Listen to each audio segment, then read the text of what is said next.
السلام علیکم ورحمۃ اللہ وبرکاتہ۔ دوستو یہ میں نے سرخ مرچ جو ہے اس کے پودے مکمل جڑوں سمیت یہ ادھر اکٹھے کیے ہیں۔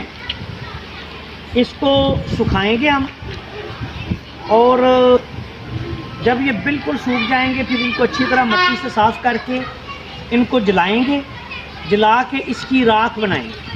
اور یہ جب اس کی راکھ بن جائے گی تو پھر اس راکھ میں آگے مختلف دو چیزیں ہوتی ہیں، یا تو آپ اس کی سرخ مرچ کا جو پودا ہوتا ہے اس کو جلا کے اس کی راکھ لے کے اس کو 8 گنا پانی میں بھگو کے 2 4 5 دن کے لیے اچھی طرح ہلاتے رہیں۔ اس کے بعد اس کا پانی لے کے تو اس کو پانی کو آپ خشک کر لیں، راکھ نیچے بیٹھ جائے گی، اس کو علیحدہ کر دیں اور اس پانی کو آگے آگ پہ جلا کے خشک کر لیں۔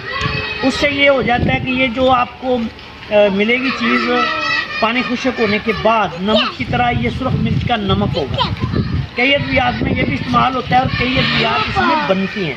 اور ایک اور چیز ہوتی ہے کہ اس سرخ مرچ کے پودے کو لے کے آپ اسی طرح خشک کر کے جلا لیں۔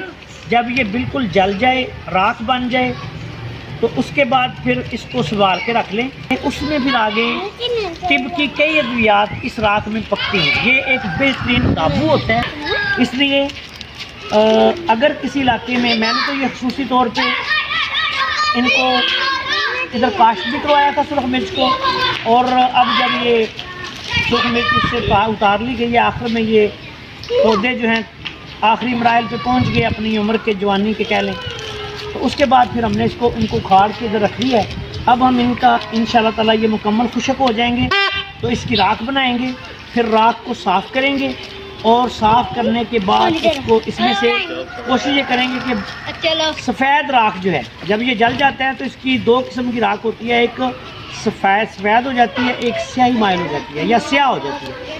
تو کوشش کریں گے کہ اس کو ایسے طریقے سے جلائیں زیادہ آگ میں کہ سفید راکھ بنے۔ اس سفید راکھ کا پھر ہم تابو بنائیں گے اور اس میں پھر ہم اپنی ادویات جو ہیں وہ پکائیں گے۔ ایک نہیں، اس میں بہت ہی چیزیں بنتی ہیں۔ تو انشاءاللہ تعالیٰ ہم اپنے یوٹیوب چینل حکیم شہباز ہربل ٹی وی پہ بھی ان کو انشاءاللہ کوشش کریں گے کہ کسی دن اس کی جب یہ پروسیس ہو جائے پھر ہم اپنی جو ویڈیوز ہیں وہ اپلوڈ کریں گے۔ آخر میں اس دعا کے ساتھ آپ سے اجازت چاہتا ہوں کہ اللہ تعالیٰ ہم سب کا حامی و ناصر ہو۔ السلام علیکم ورحمۃ اللہ وبرکاتہ۔